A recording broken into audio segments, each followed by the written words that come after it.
Hello friends, welcome to the Farm Square. Let's start learning.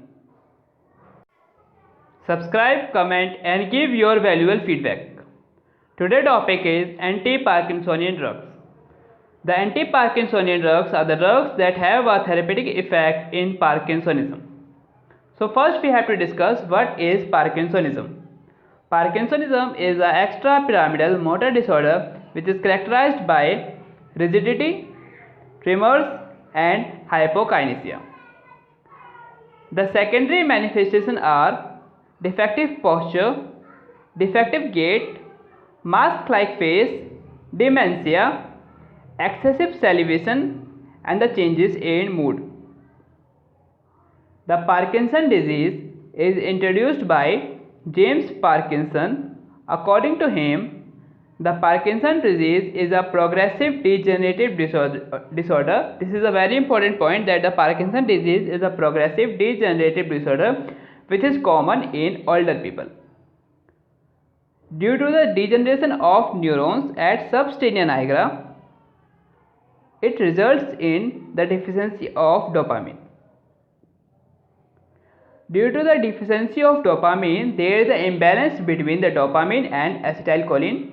The amount of dopamine will decrease and the amount of acetylcholine will increase. So due to this, there is an imbalance between the dopamine and acetylcholine which cause a motor disorder which is known as Parkinsonism. Now the classification of drugs. There is two main classes of anti-Parkinsonian drugs, which includes the drug acting on the dopaminergic system and the drug acting on the cholinergic system. For this we have a trick. For the drugs that are acting on the dopaminergic system, they includes 5 drugs mainly. 4 is starting from the D and 1 is starting from the M. And for the cholinergic system, there are 2 drugs. One drug is starting from the C and one drug is starting from the A alphabet. For this we have to learn a mnemonic, which is to park a car we have to DM to the CA. CA means the chartered accountant, we all know. We have to DM. DM means direct message. So there is a trick to learn. For the anti-Parkinsonian drug, we have to DM to the CA to park a car.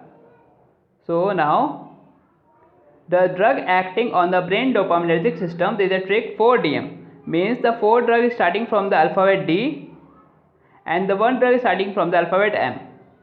So the first drug is dopamine precursor, D-carboxylase inhibitor, dopamine agonist, dopamine facilitator, and the last drug which is starting from the M, which is MAO-B inhibitor.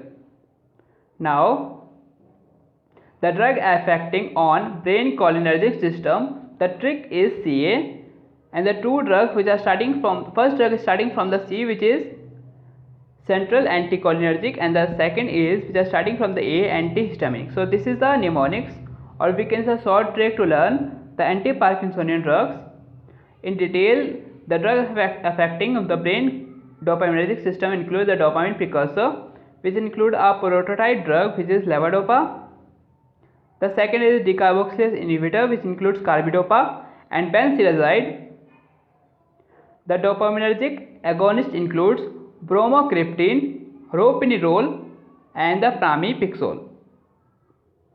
The fourth drug, which is dopamine facilitator, includes amantadine and MAO-B inhibitors, which includes selegiline and rasagiline. So this is the 2 drugs which includes in MAO-B inhibitors, which is selegiline and rasagiline. Now the drug affecting on brain cholinergic system, which includes central anticholinergic, which includes trihexyphenidyl, benztropine and procyclidine. This is not R, this is E, procyclidine. So this is the 3 drugs which includes in central anticholinergic, and in antihistaminic it includes promethazine and orphanadrine. Now we have to discuss in detail a prototype drug, which is a levodopa, which is a precursor of dopamine. This is the important point about the levodopa, that it is a precursor of dopamine, 95% oral absorption, and it is metabolized in the liver and gut. So this is the very important point about the levodopa. It is a precursor of dopamine, absorption is by oral and metabolized in liver and gut. So only 1 to 2% of levodopa crosses the blood-brain barrier and act on dopaminergic neuron to release the dopamine, and we all know that the dopamine is a neurotransmitter. The action of levodopa on CNS, it improves hypokinesia, tremors and rigidity. At cardiovascular system, it causes tachycardia and postural hypotension. The postural hypotension is the change in the posture is known as postural hypotension. At chemoreceptor trigger zone CTZ, it causes nausea and vomiting, and at endocrine it decreases the release of prolactin. So at endocrine it decreases the release of prolactin. So thanks for watching. Keep supporting and please subscribe, comment and give your valuable feedback. This is for the today, and if you like the mnemonics, please like the video